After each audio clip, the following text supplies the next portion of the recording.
This was a big week for Google in San Francisco as it rolled out a flurry of products and even included some extreme keynoting from its co-founder, Sergey Brin.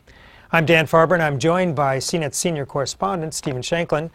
What was the atmosphere there? It seemed like it was really crazy with all the skydivers and rappellers on the Moscone Center. It was a big show. I've been to a lot of Google shows. I've been to a lot of keynotes. This one had over-the-top drama. There were people, worried, are these skydivers going to die? You don't get that kind of emotional engagement at most shows. You don't get it at an Apple show, that's for sure. You don't get it at a Microsoft show. So it had a very different flavor.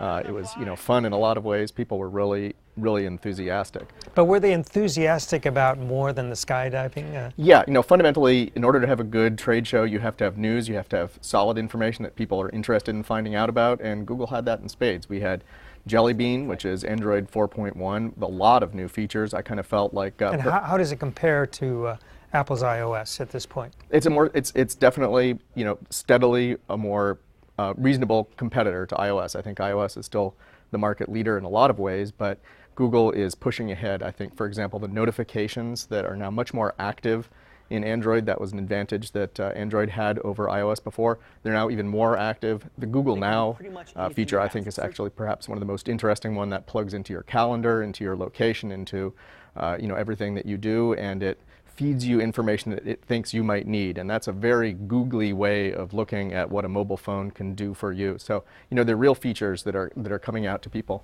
Now it seems that the big difference this year is that Google is turning into more of a hardware company. They introduced the Nexus 7, which is a 7-inch tablet. They introduced the Nexus Q, which is an entertainment center device.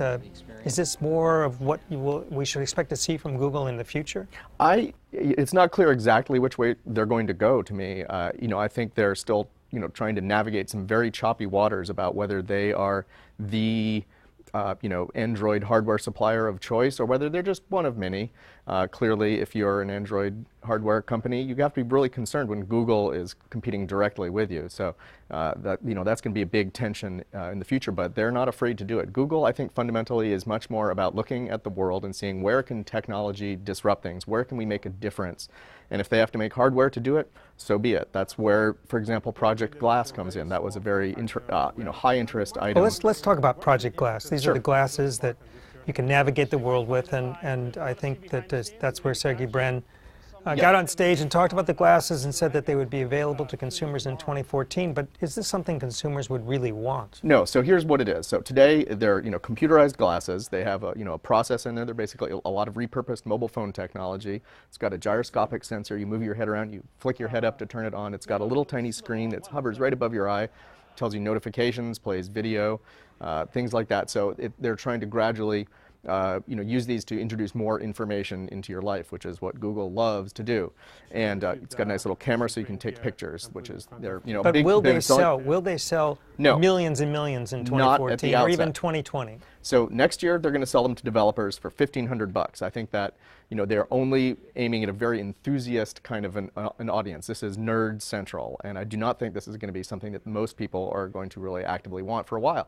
Now it could be that 5 years from now, 10 years from now, it's just like a Bluetooth headset on steroids, and everybody just thinks it's the most normal thing, and that's obviously Google's vision, to sell this. But I think a lot of people look at this and say, boy, would I look like a dork, and would this would just interfere with my life. Do I want more electronic screens constantly telling me what's going on, a little earpiece speaking to me when I meet somebody?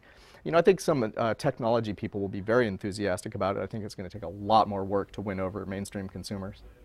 It might be a few decades, but it looks like eventually Google is going to have its way. What exactly is Google now? It seems to me that if you look at all the places they are in, for example, they just started to compete with Amazon with a new cloud service for developers. Are they the new Microsoft? Well, I mean, Microsoft was willing to compete with a lot of different companies. They got reined in, slapped down a lot in the 1990s with the antitrust action. That kind of, I think it was chilling to Microsoft. And Google has been slapped down by some antitrust monopoly kinds of concerns. But it seems to me to be not daunted or deterred at all by those. It's got a very broad ambition to do lots of things. It used to be just a search engine.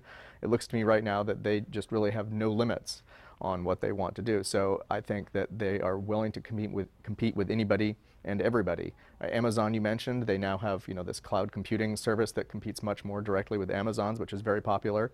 And on the complete other side of the spectrum, they also significantly improved Google Play if you want to buy movies or if you want to rent a full season of some TV show and subscribe to magazines. That's straight down what Amazon is trying to do, and of course what Apple does with iTunes. So yes, Google is very willing to compete with anybody and everybody, including its own partners.